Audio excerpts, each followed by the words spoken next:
Also, I'm way grayer than like I think I am in real life, but Way grayer? it's kind of a cool daddy look, so like I'm not against it. Oh, I see. Gray as in Yeah, hair. yeah, I yeah. thought you meant like your skin tone, Oh like no, you're no, no, like zombified. no, no. Okay. Yeah. So just enjoy this Okay. daddy thirst trap. Daddy Daryl.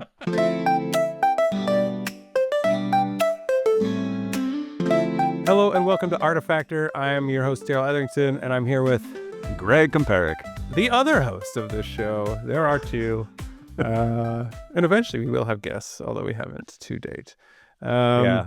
Honestly, I have fun talking with you, and then I'm like, I don't want to bring in someone else and mess up this Right. conversation, but we will. We We will, will. I We'll promise. bring them in to mess it up real good.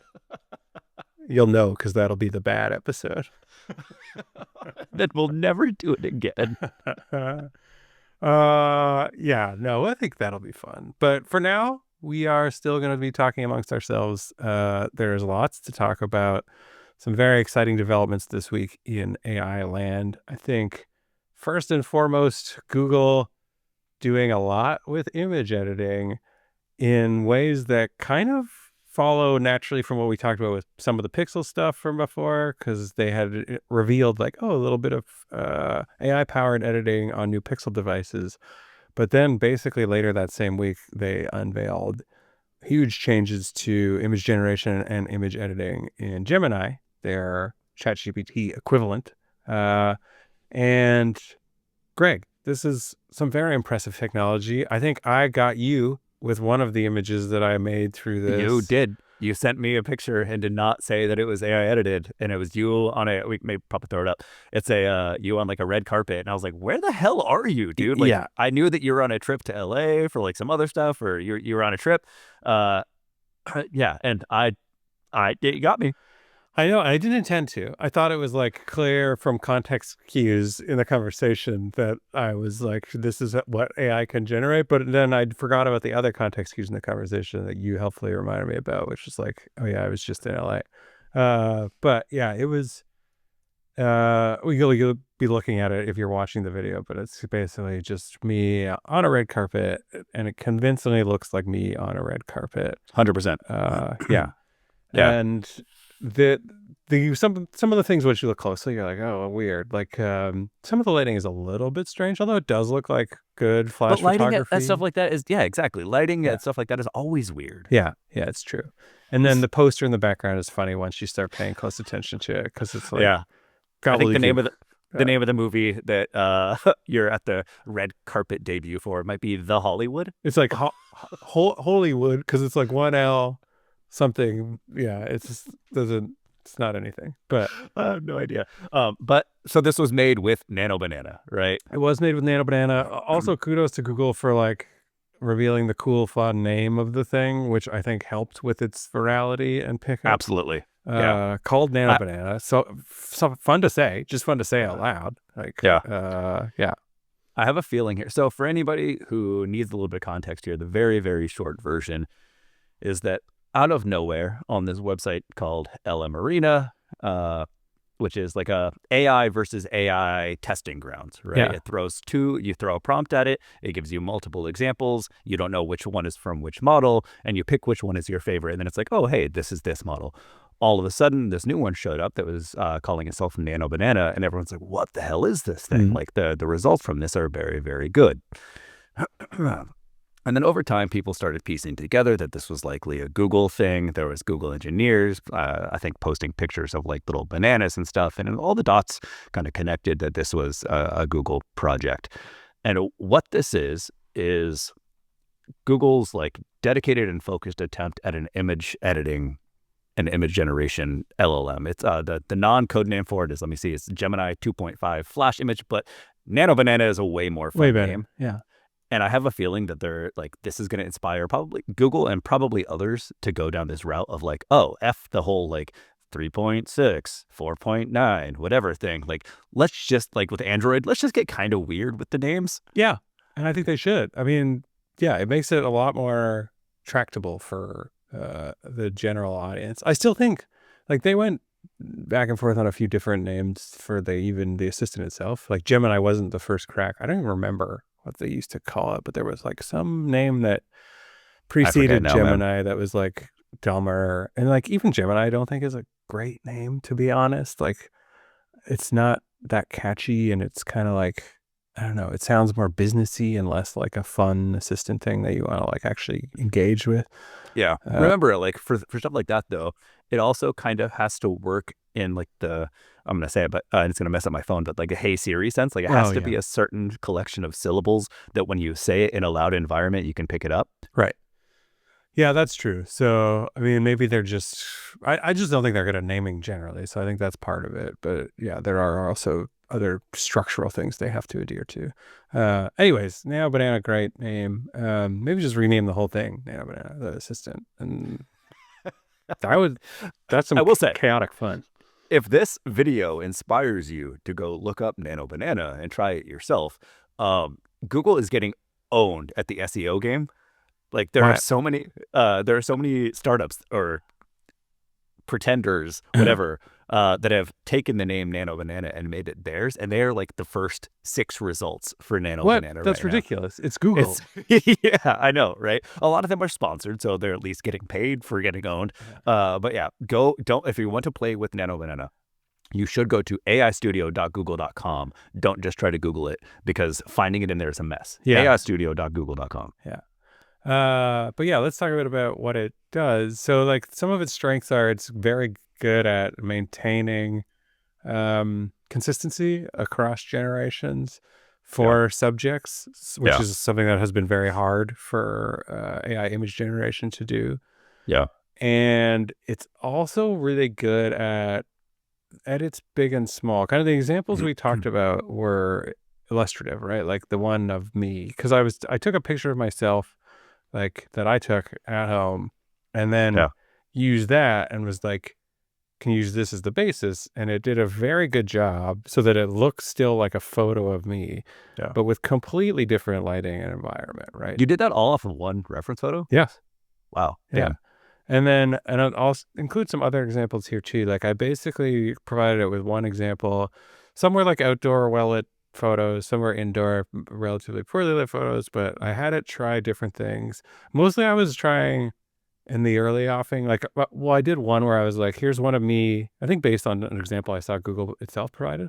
It's like, here's a photo of me, here's a photo of my dog, just 2 separate images. I was like, put these 2 characters, not characters, whatever, subjects together on a beach setting. And it did. And it like put me bending down, like arm around the dog, like a natural pose that you would actually see. It wasn't you on one side of the beach, like pointing at a Yeah, dog. yeah. No, and it looked great. I mean, I was still in a suit, which was weird because it was a sort of beach, but like I didn't specify like change Daryl my has never clothes. been to the beach before. Right. He Yeah. heard wear your suit. Yeah. Yeah. It's my swimming suit. That's what those are called, right? But yeah, that turned out really good. I did a couple. One that was just like, do make this a professional headshot that you would use, and it did a good job of that. And then another similar, but I was like, make it more like a headshot for a creative CV, with like true 3-point lighting and like all this stuff. And it did a good job of that too. That one I think looks maybe a tinge artificial. Like I'd be curious if people saw that and thought like, oh, that's real. But it's a good job because it did a good job like just even changing the angle, but still making it still, at least to my eye, like looks like my face, even though it wasn't using any other references, right? Like it was guessing or making an educated stab at like what the thing would look like in 3/4 view based on a front on view, basically. Yeah. So yeah, immensely powerful. And but then like so caveat, sometimes I would try things that like I have done very successfully with like ChatGPT, and it would not do a good job of that. Like Yeah. one was like my classic, like, hey, do this in the style of Scott Pilgrim comic. Again, so very sorry to you, Brian Lee O'Malley, if you're listening. Not trying to ruin your creative endeavor, but and maybe this is why it did it, but Google did a very bad job of that. Like it basically did like generic comic style illustration that looks nothing like Scott Pilgrim, even when provided with like a reference image of the style, Mm. which I think might just be Google being a better, um, more respectful of copyright player versus OpenAI. But um, did that, and then sometimes I had some confusing results where it would be like, oh, here you go, and it would just give me an image that was like someone else entirely, and I'm like, did you not see the reference image? And it was like, oh yeah, you're right, I can't see the reference image for some reason. And I'm like, okay, well, tell me that instead of just pretending and then making up a totally different person. Like it was like a woman. I'm like, what? Yeah. This isn't me, right? Like, um, I mean, it's the continuous problem with the AI is that it refuses to admit when it does not know or when something is wrong. It'll always try to hand wave away issues. yeah, exactly. So that's what it was doing there. But so yeah, like it's kind of, I mean, like many things, AI, like astounding in what it can do in certain regards and areas, and then Yeah. also equally as baffling in what it can't do in things that seem exceedingly simple. Like, and to a human would be like, yeah, this is in the ballpark, but to the AI, it's like, oh no, I don't do that. That has nothing to do with this other thing, right? So Yeah. Yeah. yeah, I would say its biggest strength, and I think this is the point, is that like if you've ever uploaded anything to ChatGPT or whatever and been like, I like a picture of you, right? And been like, hey, like take this person out of the background or whatever, right? Like just like do this minor image alteration. And it does that, but then the version that it gives back of you is you're like, wait, like that that's not what I yeah, look like. yeah, Like it's like this uncanny thing. And then each step away from that is like a further de-evolution of that. And like it rots away further and further yeah, away from what you actually wanted. It gets less and less like you. However, Gemini and Nano Banana is actually very, very good at or at least seemingly so far at maintaining what you actually look like, or like that like actual little bit of characteristic that makes you recognize yourself as you. yeah. That seems to be its core strength, and I think is maybe the most impressive thing, especially when you're coming in from the context of like having used a lot of these. Yeah. And it is like Greg said, like you're like, oh, I see what's happening. It's a degradation over time, and then Yeah. these just don't do that. It's as if it like it takes the original picture of me and it tries really hard to explain me, like or to prompt. Like it takes every characteristic of me and tries to prompt that rather than actually working with the characteristics and features of my face. You Yeah, know what I mean? and this I is will also say, something I think that you can do, and I think you got some examples here, Greg. Like you can do um, more like film emulation styles, which also these image generation models have been very bad at. Because that was one thing I thought early on would be an easy opportunity. Like, oh, can you I don't know if people use or are photographers listening or whatever, but like Fujifilm, for instance, is known for like having great film emulation styles in camera that you can apply, right? And you can tweak the recipes, but you can make it look basically like film stock based like on how you change the settings. And one thing that I really wanted to do was like, can I take images that I've taken previously, like maybe with other cameras or with my iPhone camera or whatever, and achieve a similar effect using AI image editing? And ChatGPT will do the thing where it's like, okay, it looks kind of like it, but they changed everything else about the picture. So yep, you're like you were saying earlier, like that's not me. That's like some weird facsimile of me in the best case scenario. yeah, It's just not the original photo, right? yeah, Whereas this, like Greg, you have photos of your dog, and yeah, like it's done a great job of retaining the character of the photo, but then changing just the color and treatment, right? yeah.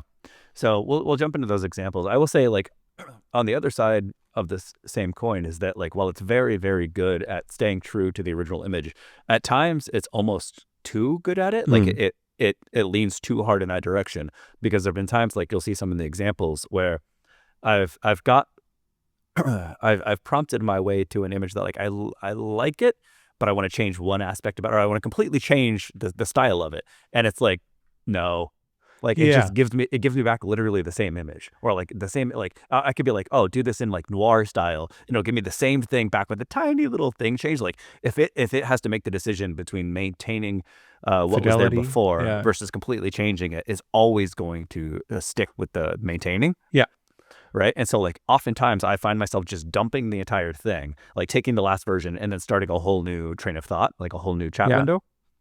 because it's the only way for it to like, Yeah, you have because to in get it off its like priors or whatever because it'll just stick to them. I mean, I it suspect always that's will. how they designed it. Was like, oh well, we're gonna like overemphasize like, no, treat the thing, the original artifact or the original generation of the artifact as like that is what you should preserve above all else, right? Like they just weighted like what's most important in the Matrix.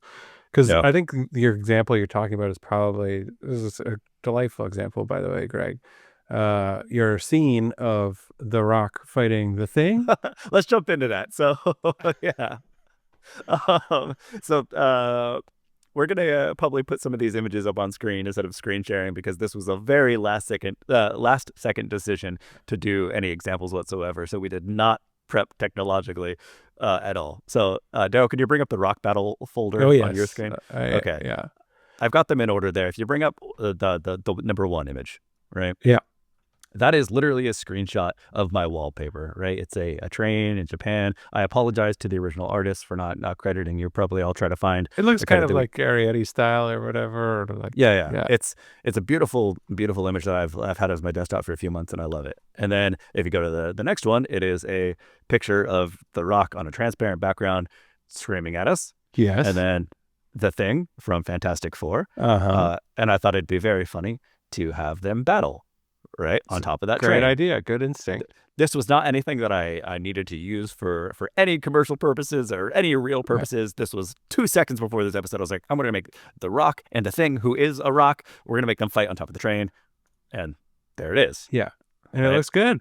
It does. It looks quite cool for a one shot thing. That's pretty damn cool. It's pretty interesting that it introduced what I assume is like fake gobbledygook Japanese characters in the upper right corner. Yeah, I can't remember. That might have been my prompt. That might have been a styling thing. Oh, I okay, might have okay. said, do this in the style of a Japanese woodblock. I And see, if I that's see. the case, I understand why that signature is Yeah, there. yeah, But for the most part, I just said, make them battle on top of this train. yeah.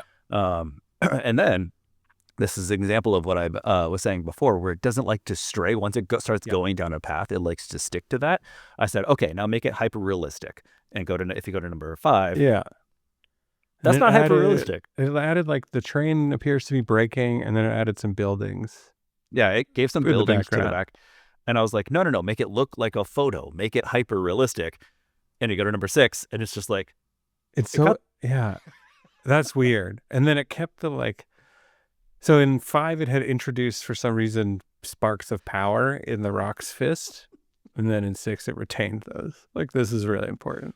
And then it did do like a defocused, actual photorealistic background, it looks like, Right. of the Japanese countryside, but left everything else the same. Yeah.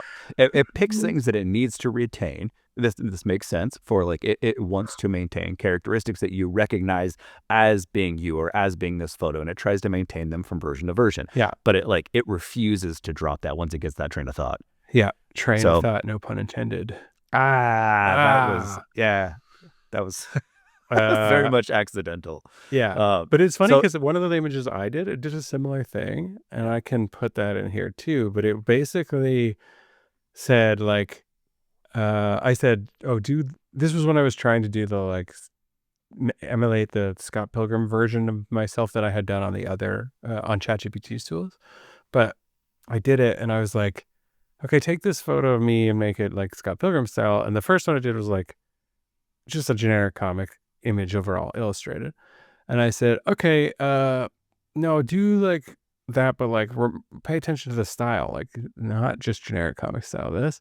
And then it did a picture of me in a different comic style, still not Scott Pilgrim particularly, but I was on the photo background. Like for some reason, it just retained the photographic background of the original image in this one, even though it wasn't there in the other one that it had generated. It actually looks quite cool. So I'm like pretty happy with the image overall. It looks more like a Robert Kirkman or like something, but what it did was that was really good. It got my tattoo in like exact detail, but illustrated style. So it's pretty complex as viewers yeah. can see. And then you'll see in the image, like it's pretty much a perfect recreation of my tattoo for what you can see in it on the right arm. But also, I'm way grayer than like I think I am in real life, but Way grayer. It's kind of a cool daddy look, so like I'm not against it. Oh, I see. Gray as in Yeah, hair. yeah, yeah. I thought you meant like your skin tone, Oh like no, you're no, like no, zombified. no, no. Okay. Yeah. So just enjoy this Okay. daddy thirst trap. Daddy Daryl. So- oh my god. Uh, Anyways, super cool tool. I'm very excited to play more with it and for it to progress more. It's like, I mean, although I do feel like end up saying that so much that you're kind of like, wait, is this always going to be the case? Because you're like, oh, the next version of this thing is going to be so cool, which is part like, okay, is there limitations that we're just not going to be able to pass on some of these things? And then part like, are our expectations getting retuned like 5 seconds after these models release, such that like, you're like, oh, nice trick, but like, I still want it to do next amazing thing. And you like, the amazingness just lasts very little time and then you get acclimatized to it. yeah. I mean, Yeah. this ability to maintain what an image looks like and what a person looks like within an image with very, very little training, very little reference Yeah, images feels like a massive hurdle. it does. Yeah. Right. But at the same time, I personally don't know if that was a self-instilled hurdle on all images before, all models before, I Sure. should say, where they were like, oh, for safety reasons, we need to tell the model like, oh, just like fuck with their face a little bit, like make them look a little uncanny so that they're not doing sketchy stuff with the model. Yeah. Right. But then Google reached a point where it's good enough at recognizing uh, the folks that would cause the most uproar, Yeah. like, or the sketchiest situations, like if it found other ways around that safety mechanism, Yeah. right? Or like to make that safety mechanism work, that it could handle this kind of thing, right? Yeah. So I don't know where that failure point came into the model, if it was self-introduced or what. Yeah. I think that's a good point because I think there's another example from this past week that is illustrative of that too, where the Google has like the 100x zoom on the Pixel phones, which like Mm-hmm. at first seemed to be really impressive in terms of what it was doing. And Yep. then people started pressing it and reaching the limit, like realizing the limitations. And those limitations specifically are if you are taking pictures of text, it will just make nonsense text up to replace the thing Yeah. because it doesn't know what words are, presumably, Yeah. right? But then you're like, or is that a safety measure to be like, oh, I don't want to like you to be able to read fine text on someone's screen from like a block away or something like that, right? Yeah. And then the other one, similar, it does people's faces look super messed up if you're doing the 100x zoom. Whereas like everything around them can look perfect, nature, landscape, architecture, whatever. And then the Yeah. faces are like, oh, what the hell's going on? And that's similar where you're like, is this just a privacy preservation technique? Like they maybe could actually render those faces pretty well, but they decide not to Right. because the implications are bad. But yeah. Right. That's something I ask myself constantly when I'm hitting the limitations of a model. It's like, is this a shortcoming or is it a watermark? Right. So. Yeah, exactly. So I think those stuff remains to be seen. And those could be opportunities for advancement in the future for these things. Like they just kind of like take off restrictions and then new capabilities become apparent. But No. I definitely want to play more with this because it really does. I wrote an article about this for The Angle, my newsletter, plug, just about like, it really feels like this is going to replace Photoshop for a significant portion of what would be the prosumer ideal entry level, like Photoshop customer. Yeah. Right? I mean, no joke. It's already in a couple situations replaced Photoshop for me, right? Some theoretical, but some where I'm like, just remove this thing, and it did it like something that would have taken me at least, for me to do the shitty way would have taken me 15 minutes. It was like, boop, no problem. Yeah. As an example of this, if you bring up the Lola folder, Lola is the name of my dog. Mm-hmm. So let's start with the black and white one, right? B, black and white. Yeah. So that is a picture of my new dog that my wife took, my wife Liz. I have to say that because I posted this on Instagram. Oh yeah, I saw you post on Instagram, and then I saw Liz call you out for not crediting the photographer. For not look, like I just assumed we're married. Like any photo I take, she gets. Oh she yeah, gets share and share alike. Why not? Yeah, I know. I should have. I'm the worst. And so I reposted with photo credit, and by photo credit I mean the words LOL while quoting her being mad at me. So this is a black and white photo, and I brought this up as an example just because I didn't want to grab some random photo off the internet and then get hit with copyright stuff. I made this original photo black and white, so Gemini could then recolor it, right? Colorize it. Yeah. If you switch to see colorized, it does a damn good job. It Like does. I It took a very different, like, it's a different white balance, but it's yeah, not wrong. It's it's just not wrong. yeah, yeah, If I saw this one originally, I was like, yes, that's the photo. Maybe I'd mess with the contrast and the brightness a little bit, and uh, I would not assume that this started out as a black and white photo. Now you can bring up no, the original one, and you can see that it is like, depending on the profile or of your camera, which camera you're using, it's going yeah. to be in You're a a little what. bit warmer. You're like in like a whatever, like a 5500K or something Kelvins versus like a Right? But like, 4300 Kelvin on the cool one or whatever, right? Yeah, yeah, definitely 4400 Kelvin. I don't. But you can see, like, if you switch back and forth between the two, you can definitely see the difference. But they both look pretty real, right? yes, They both look legit. Like if you saw either one originally, you'd be like, yeah, that's a photo. It's fine. Um, but to get for if I were to throw the black and white one in Photoshop and manually colorize this and try to get it to where C is, that would take me forever. oh yeah, absolutely. Plus, like, I mean, there are so many things in there that I'm like And it actually did it in like boggled. Like, how did you it, do the tone? Because the wall tone looks also right, but just white balance differential. it did it in like 3 seconds. But that could be anything. Because from a black and white information, unless I have a terrible understanding of how it works, like that could be a light blue or a light like green or like I have no idea. and it did the approximate like pinkish Yeah. reddish hue or whatever, like Yeah, light blush. I don't know if there's some data in there that I am unaware of or is invisible to me, that like, even as someone who's tried to colorize photos and did an okay job, right? Yeah, Like I wouldn't know how to get there. no, So I mean, yeah, astounding. So good job, Google and Team Gemini. This is amazing. I would like to know more about how these things interrelate, just out of for academic purposes of like, is the Pixel photo editor essentially Gemini behind the scenes, but like dialed way back so that it's only making like minor manipulations to the existing photo? Uh, are they completely separate products? Like, I have so many questions about that, just right. again, about kind of like academic curiosity, but like, Yeah.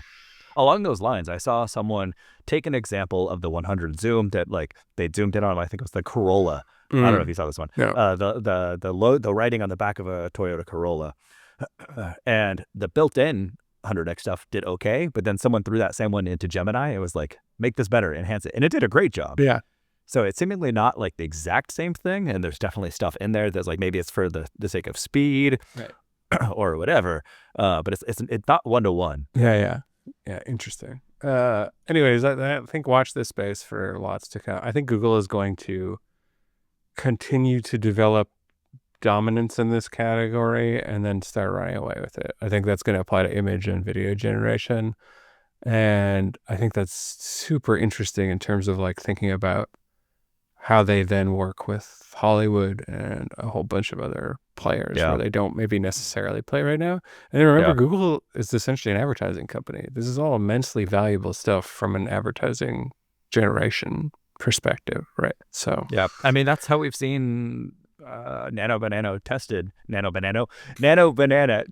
a lot of ways, is people just throwing like 15 images together and being like, make this a product photo shoot in a studio and combine all of them. And it just does it. yeah, it does. Yeah. This is like, I used to work at Shopify. I'd be super curious to talk to them about how they think about this kind of stuff, because that was even early on in AI. They were trying to figure out ways to have it replace product photography, which is a significant expense that is probably well beyond the reach of most of their client base in terms of budget allotments, right? So Yeah. very cool. Okay, let's move on maybe to a brief discussion of Comet. I would just wanted to talk about Perplexity's Comet now because I've been using it as my default browser, not here where I'm recording on my Mac Mini, but I've been using it on my laptop as a default browser. And I use it often on my desktop too. It's not like I don't use it, but just some thoughts around it after that use. So one thing I really like about it, one thing I have mixed feelings about, actually, let's say, that when you do new tab, it does a Perplexity query, right? So like if you, like in Chrome, you would do a new tab and then type something and it's a Google search, right? So Perplexity obviously doesn't do a Google search. It does a Perplexity query. And that is all about half amazing, half extremely frustrating. Because for a lot of things, I'm like, oh, good, you did give me a summary, and that is like what I wanted. And I basically got enough information that I'm done here, essentially, right? Or if I really want to, I'll click through on one of those things and like go there. But like most of the time is what I need right away. But then other times, like for more traditional Google search type stuff, where I'm like, here are 3 words that I want to type, and I'm expecting to get like the tabs and I can click shopping or I can click images and then I'm going to get what I want. It's not so good at that because it'll give me an explanation and I'm like, no, no, no. But I clearly just wanted like the Amazon links for this thing or whatever, right? And it doesn't seem to understand that intent yet Sure. well. Um, so yeah, uh, just extremely mixed bag. Like that, I'm ascribing more to like, oh, this is like a bunch of trained user behavior that I have to untrain just because I'm used to using the old model and this is a new, different type of thing. And I'd say not Yeah. necessarily good or bad, right? Yeah. And I mean, you're also used to using prior browsers, Yeah. And yeah, right? Like, so it's muscle memory that you're getting used to. Whereas if someone that came, like if somehow they took over the world with this browser, right, and that became the default behavior that everyone expected, yeah, then you get used you to it know, very quickly. Yeah. yeah, And I think, so that's one. I think the sidebar assistant is interesting to me. And maybe this is a creative failure on my part, but I don't find that I use it enough for things that are interesting to make me want to most of the time I don't open it. Most of the time I'm still using the browser as just a browser, and it's like a Chromium browser and it's like pretty performant and stuff. So like I'm happy with it that way. But like Assistant, I use very sparingly in terms of the pop over side window. It is useful when I do want to like, okay, what is this thing? I want a summary of it, or like, what are the key takeaways of this article, or something like that. Like that's basically still how I use it.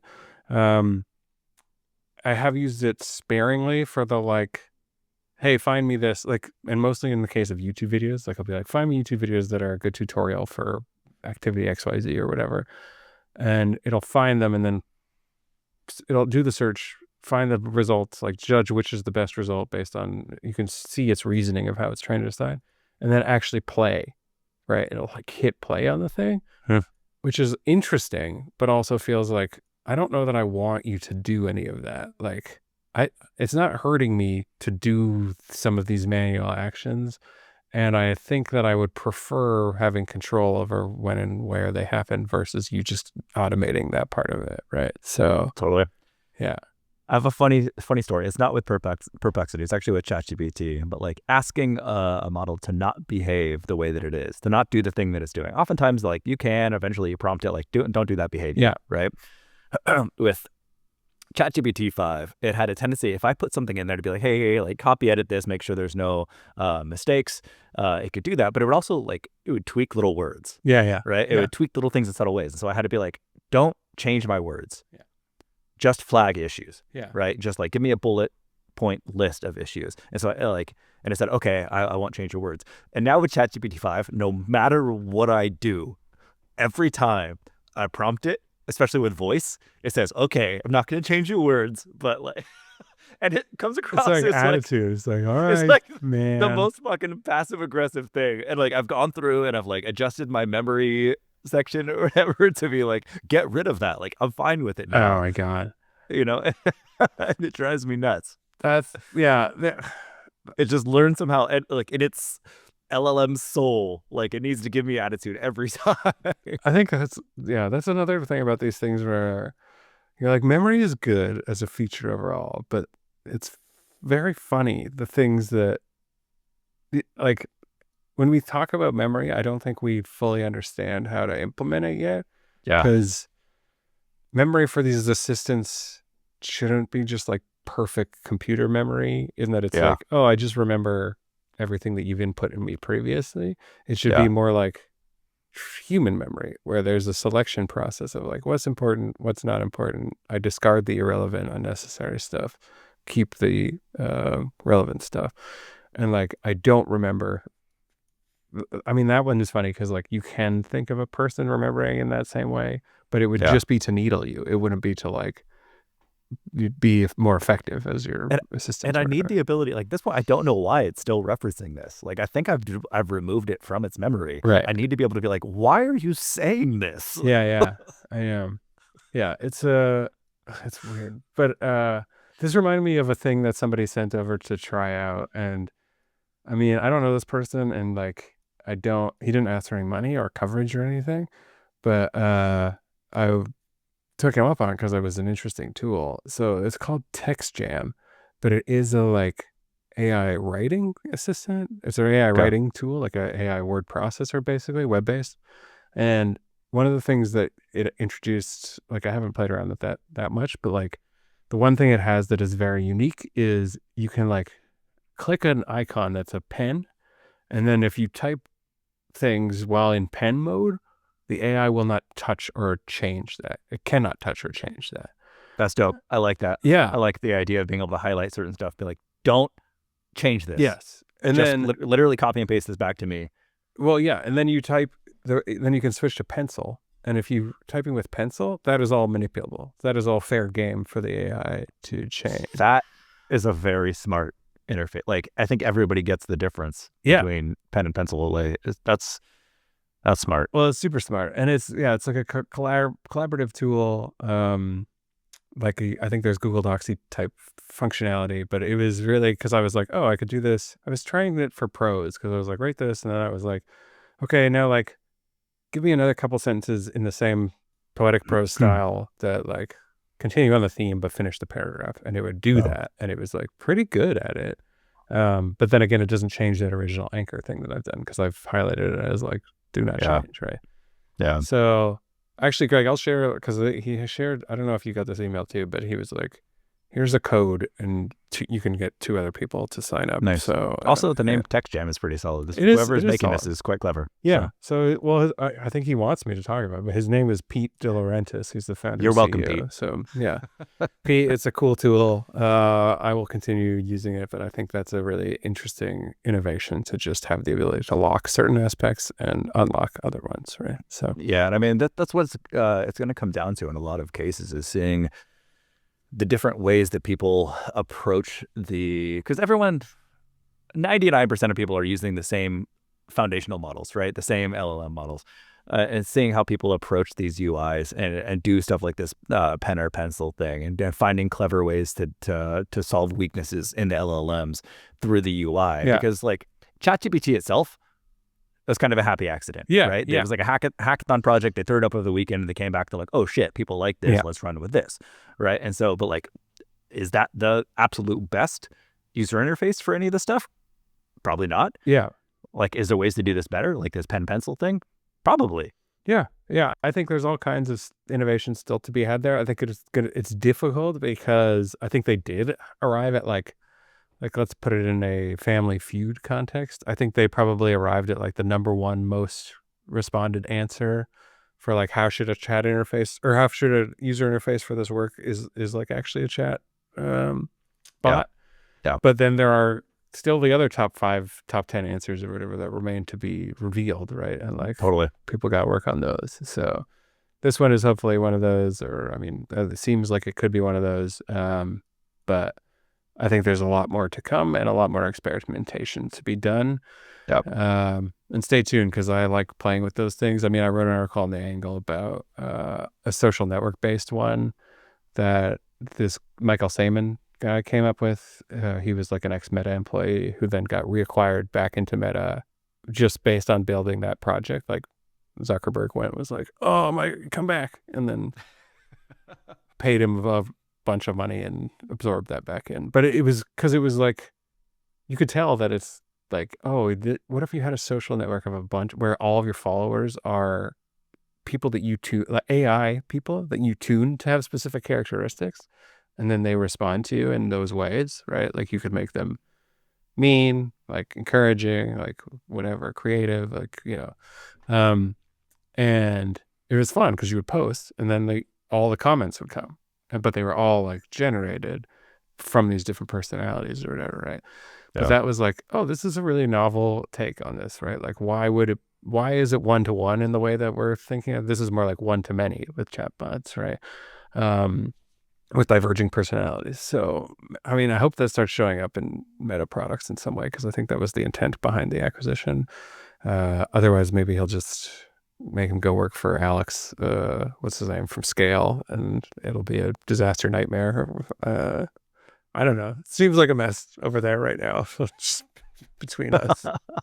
I have I have no idea, man. I think it was done in such a flurry. And I think we talked about this where you bring in new people, no matter what, it takes time for any Yes. of them to find their footing, Yeah. right? And you bring in like 10 people who are getting paid tens to hundreds of millions of dollars, whatever the actual amount ended up being, all at the same time, all with these massive egos. Like you add that to the mix, and it's like inherently a friggin' mess, Yeah, right? absolutely. It's like 6 trains, a dozen trains all colliding at the same time Yeah. of like all while trying to do like onboarding and stuff like this. So like I have no idea. No, but they Man. really set themselves up for some institutional change management problems or whatever, Yeah. right? But like, okay, cool. Yeah.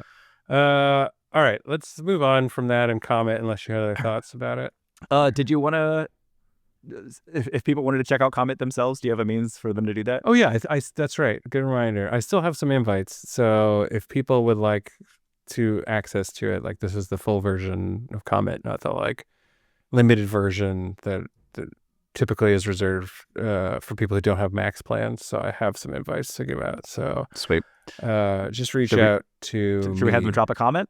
Yeah, drop a comment would be the best way to do it. If you can All right. drop a comment on YouTube or on Spotify. Spotify also supports comments. Hit Yeah. us up there, right? But, Yeah. yeah. Do it there. We'll look for them for. Let's commit to a week. Yeah. A week. Well, I think they expire, so it might actually be time limited. But yeah. Okay. Okay. So moving on then next, I just want to talk briefly about the Apple event for old time's sake, because I used to cover this stuff so obsessively. Yeah. Used to be our lives, man. Yes, it We were really at was. these events. It was a race against the aforementioned Dieter Bohn we mentioned on in another episode, but always to try to get there first. So you got the best seat for your life blog. Yeah, you wouldn't believe, people who are not familiar with this world, how much depended on like trying to get a good seat and then also trying to be first into the hands-on area afterwards. This is like, to me, this looms very large in my memory, but I notably missed the famous iconic moment of Tim Cook touching fingers with Bono to deploy the unwanted U2 album on everyone's phones all over the world. I forget what year this was, like 2018 or something. But 1876. It was. Might as well be 1,000 years ago. But it was because they would often do post keynotes. They would do something special, like a musical performance or whatever, which was like lovely, but also not something you cared a whole hell of a lot about if you're like, oh, I'm so sweaty and I got to run to this demo area and furiously, with shaking hands, record a hands-on of like me touching this phone and going like, oh, the phone is new and this is what's new about the phone, and try and remember everything and get that done in 25 minutes so you beat everybody else out to publication. No. Some of the most stressful things of my entire working career were that. People, it's hard to convey. Like imagine these events are like, it's elbow to elbow. Right? Yeah. Like you're mashed into this area where there's a bunch of other people who all just want to do their job as good as possible.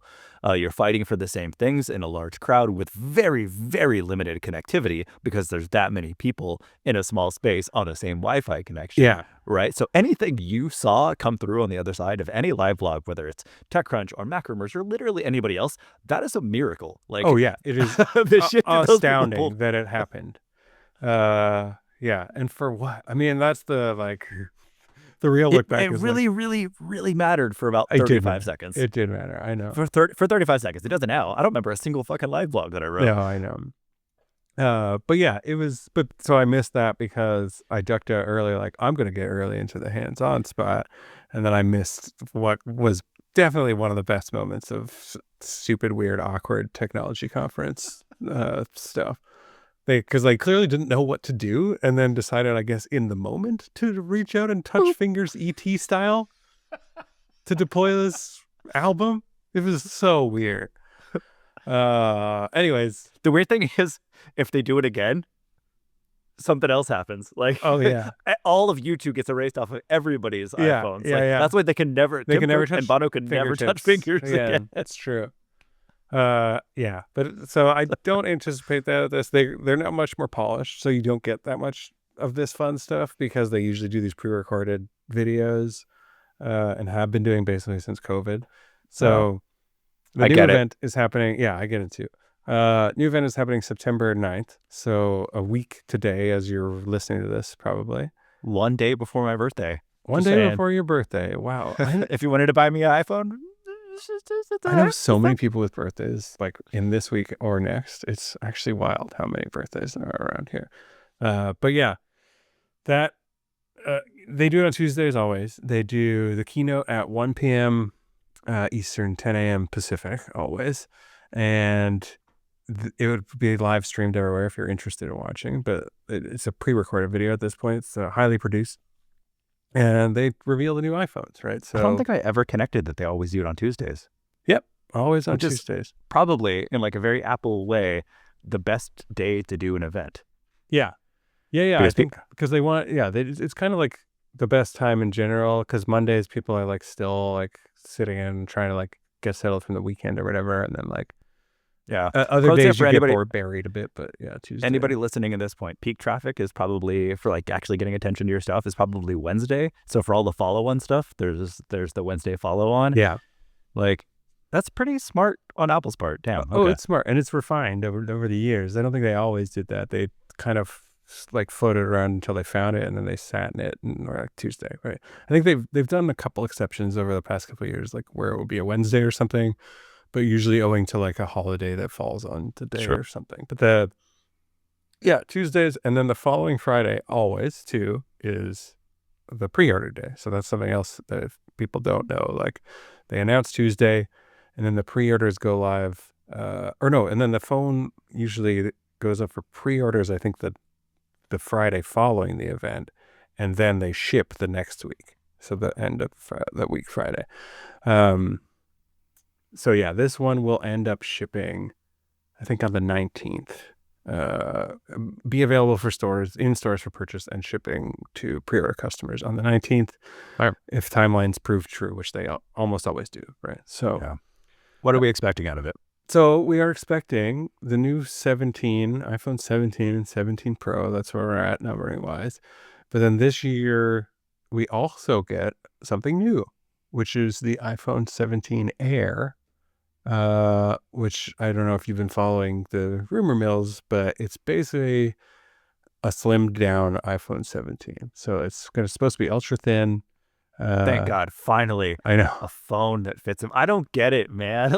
Like yeah. I didn't get it with I didn't get it with the laptops, and now I don't get it now. Like I don't. Maybe I'm crazy. Maybe like it's me that's broken. I don't need my phone to be slimmer. I need my phone to not break when my kid drops it. Yes. Well, I think they're supposed to have like a very reinforced frame to prevent the bendy parts or whatever. But like, because they did have a bend gate in case people don't remember that, where the phone was supposed to be quite bendy. But it is it's a weird thing. I mean, I think it's also sized in between like the XL and the regular.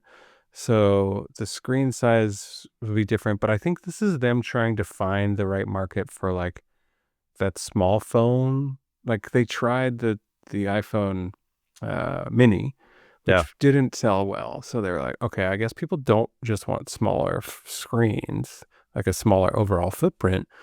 And I think their theory now is like maybe what people want is a thinner, very light device that also has like a medium-sized screen where you're actually not compromising that much on screen size versus even the very large phones, right?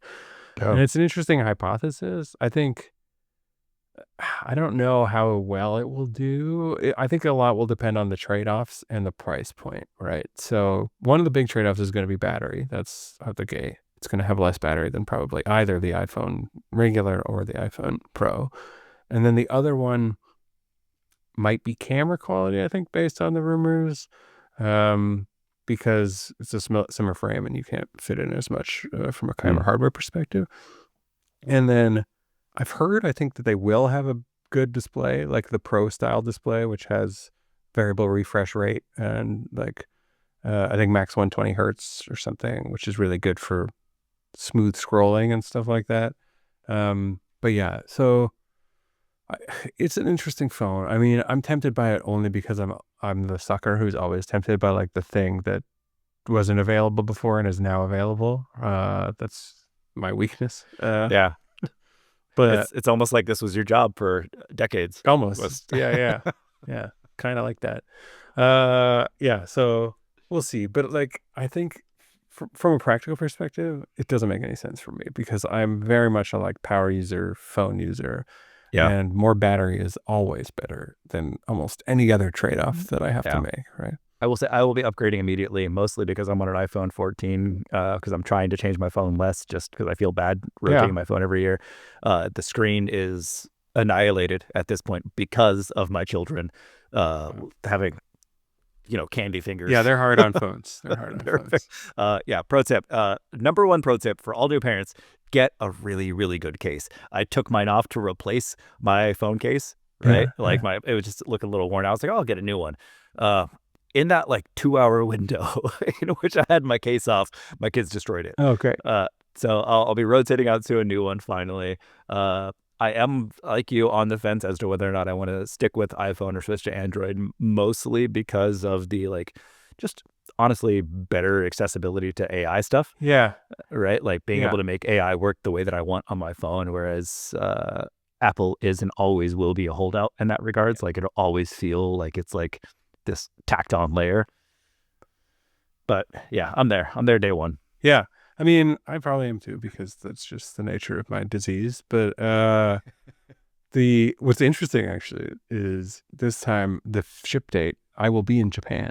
I will be day 2 in Japan. So I can't actually get the phone on day 1, which is Yeah. very painful for me. Are you Uh, gonna try to pre-order it when you're in Japan? I feel like there's probably like geo restrictions oh and yeah, I don't think I want the Japanese version from like a carrier support. What I will probably do is get it shipped to my parents' house or something. So that, like, okay. yeah, yeah. But anyways, there's that. There's going to be new Apple Watches. I think the big change there. They just did a significant hardware rev on the regular Apple Watch, and then but the Ultras haven't been touched. So the Ultras are going to get some significant changes, and I say that with quotes because I think it's like a slightly larger edge-to-edge screen, like smaller bezels, but not eliminated bezels, and then they'll get the OLED that has like the 1 second refresh or whatever low power mode, so it can display seconds even when it's in its passive display configuration. But I don't think there's other big changes, but beyond for that model, I think it may be a little slimmed down too versus the previous one. But that's my preferred Apple Watch model. You can see it here, but like I like the big boy in part because I myself am a big boy, but in part more mostly because battery again, it just like lasts longer between charges, which is maybe the one thing that I want out of all my devices universally. So if I had to guess, I will probably, now this is the other thing that contradicts that a bit. I've been on the Pro XL. Is that what they call it? God, why am I forgetting the name of the It's whatever? actually called Nano Banana. How am I forgetting the name of the various iPhone? Max. My God. So yes, I'm on the Pro Max at the moment, which is the big one, and that's again mainly for battery.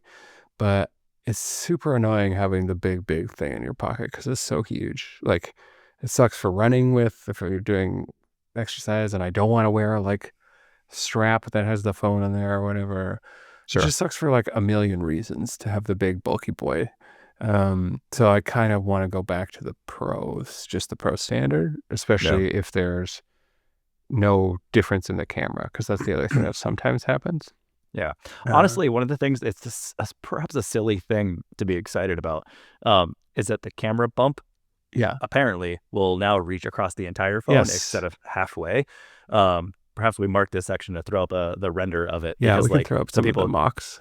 people properly understand when you have your phone on a desk and you're tapping it right now, it wobbles Yeah. right on one side. And it's like, look, if you're gonna put the bump there, just have it stretch all the way across so it doesn't Yeah. wobble. Like it's just like it's that like that's how people use the phone. You Right. have your phone sitting on a desk And you somewhere. You tap want to it, you tap, tap around while you're eating lunch or whatever. Yeah. and it's been like this for years, and it's driven me nuts for years. Yeah. For it's just like it doesn't feel good for it to do that little every time. No, and I think it kind of looks better to have the It mesa, does. as some people call it, versus the island. Right now, it's Yeah. an island, but the full width thing is a mesa in the terminology Yeah. there. Right? And like I have to assume it was just like a hardware designer, like, oh, like ego, like, oh, we can fit all the camera gear in this little spot. We don't need this. But it's like how that ripples out, Yeah. right? How that actually affects the user experience was a downside. It was Yeah. it was a bummer to use it in that case.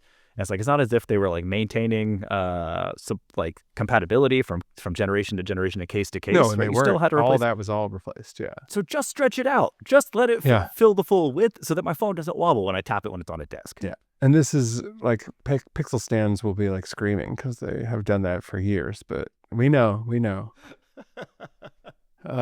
Anyways, yeah, I mean, I like watching them. They're always fun. I'm really curious what they say about AI, if anything. They really downplayed Apple Intelligence at WWDC, their last thing. Obviously, we have the new iOS design with liquid glass, which I will say I've been using it on my iPad Pro Yeah. M4 11, and I do not mind it. I hated it a Yeah. lot at first. I don't Yeah. mind it there. I think it will be harder for me to accept it on the phone Yeah. because I use my phone a lot, and also I have it right now very custom in terms of the home Sure. screen and stuff. Yeah.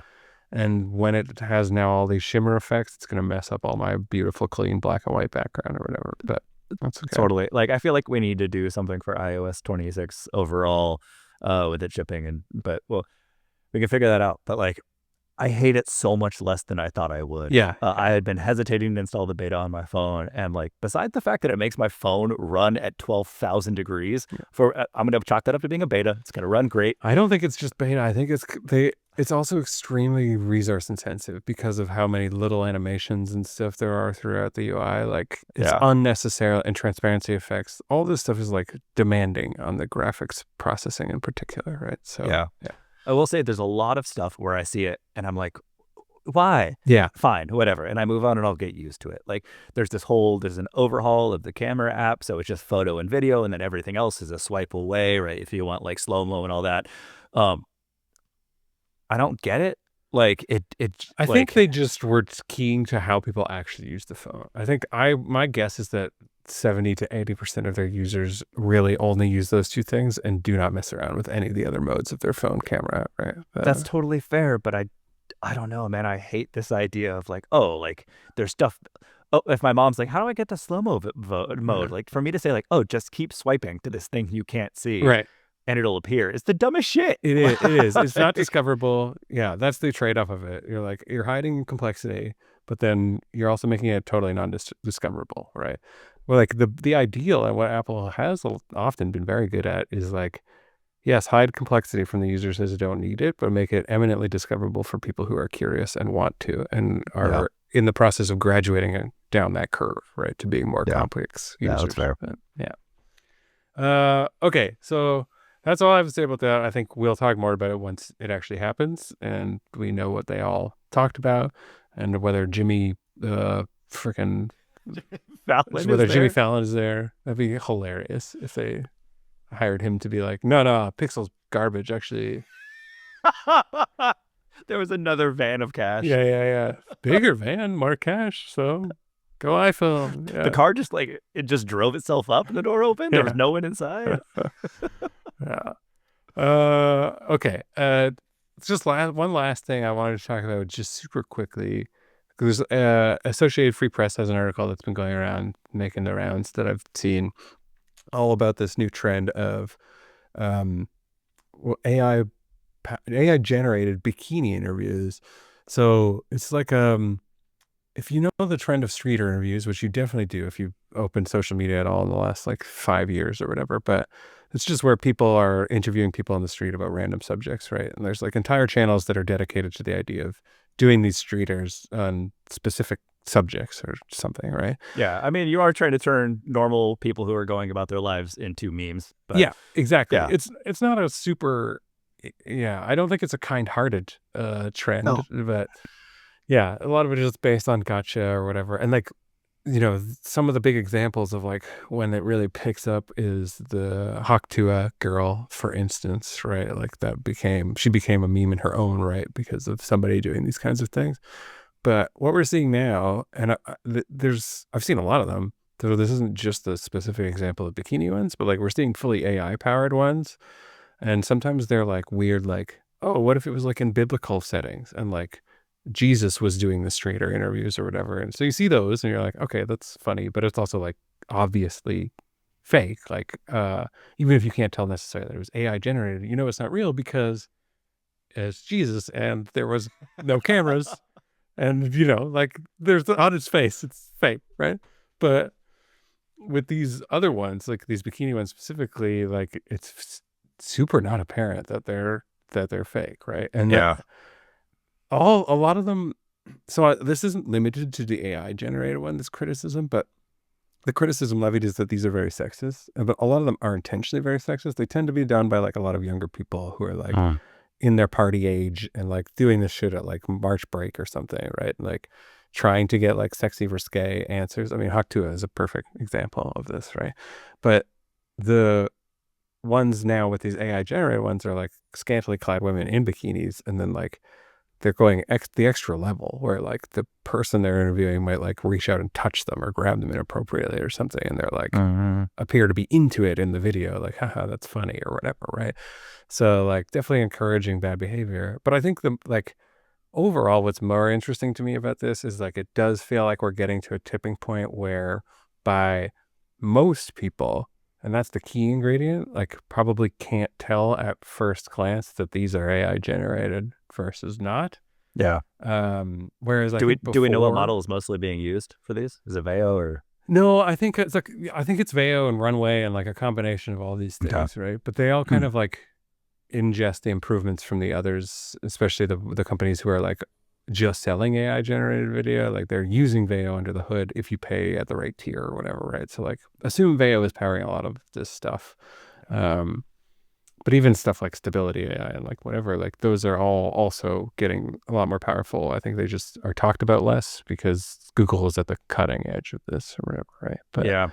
yeah. I mean, this is a little bit of a tangent, but like this is the direction that my brain goes in.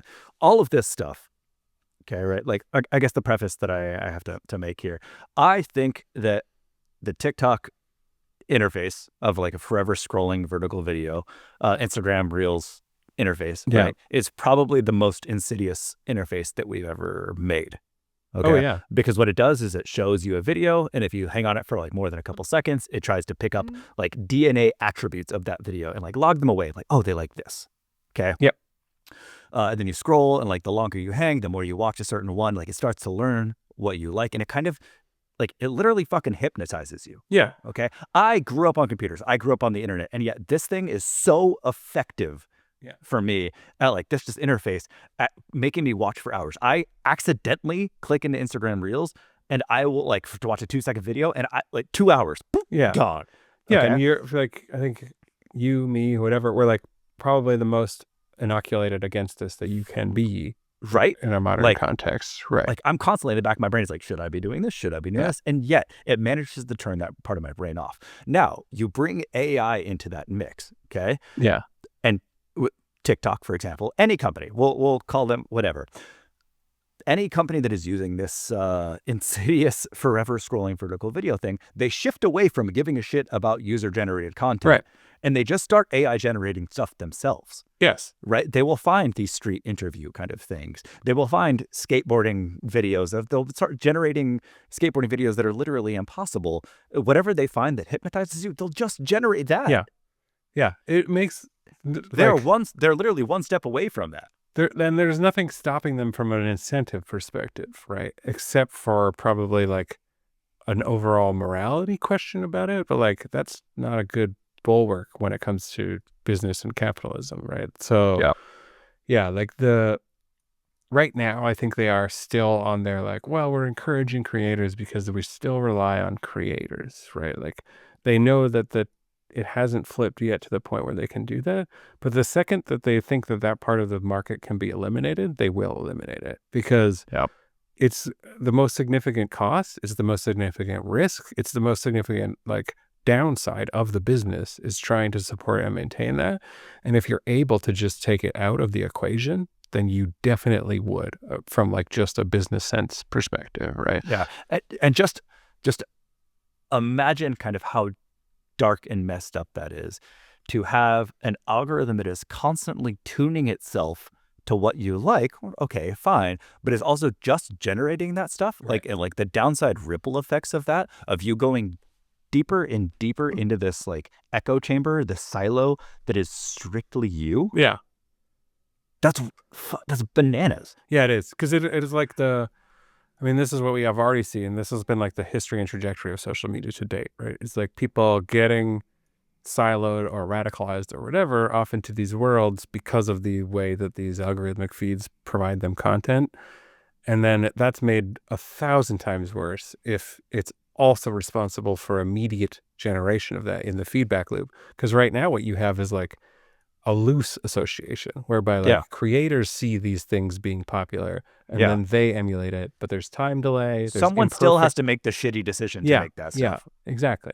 And they don't do it perfectly because like, Someone has to put their reputation on the line. right. Someone has to like, right? And now it's infinite monkeys on typewriters creating this stuff just for you. Yeah, exactly. And without and with any, the other thing about the real creator economy is that people still also are like, I'm going to do a novel, totally different thing because I am a human being and I'm just bored of this other thing, even though there is no incentive mechanism to make me want to do this, right? I mean, besides the loose one that like we do repeatedly, like reward people for originality here and there, right? But like there that is going to be absent probably from the algorithm, and even like can algorithmic generated stuff even come up with novel stuff even if it wanted to? Like that's an open question, right? But yeah. So this is like, I think maybe the first step in a couple of things. Like one is, we don't know anymore what is AI generated and what's not, and it doesn't. But to your point, it like doesn't matter anymore from a consumption perspective. So then the bigger danger is that once it doesn't matter, then what's to stop the companies from just turning those spigots on and turning off the creator monetization options, right? Yeah. And turning off all of our brains in the process. Yeah, exactly. Or just making them hyper cool and niched in on just your own mess, the mess that's inside of your brain, but just on your app instead, right? A reflection. We'll all be narcissuses, just staring back in our own reflections and Oh God, being transfixed, right? Yeah. We did it. We made the ultimate mirror. Yeah. And kids, if you're listening, that's a reference to a Greek myth, I think. But anyways, go look it up. Learn something. It's great. Yeah. Okay. Depressing ender, but I think at this point, I think we might want to forego our usual segments, Greg, because we have been going for quite a long time. We have been. We accidentally went to an hour and a half there. Yeah. But not to worry. The segments will be back. They will return in a future episode. All your favorites, like Two Truths and AI, and the only other one that we actually have, which is what did we use for AI for this week? Which we kind of talked about already at the head of the call because we've been using the image generation model so much. Right? Yeah. But yeah, that's it for this week. And please subscribe on YouTube if you haven't already. That is hugely important to us. Like the videos, comment on the videos. We gave you a couple incentives, tangible incentives for actually commenting on the videos. Some comment invites this time. Please feel free to refer to Daryl as Daddy Daryl from here on out. Yeah, just that, and I'll share the image maybe on our socials that Google kindly made for me. Very flattering. Yeah, I would love to see the fan fiction that generates out of that. Would you though? We'll see. No, no, I probably would not. Yeah. Anyways, Greg, until next time, it's always great chatting with you. Yeah. Bye, Daddy Daryl. Bye, honey. Oh, God. Sorry, dude. I had to. No, it's good.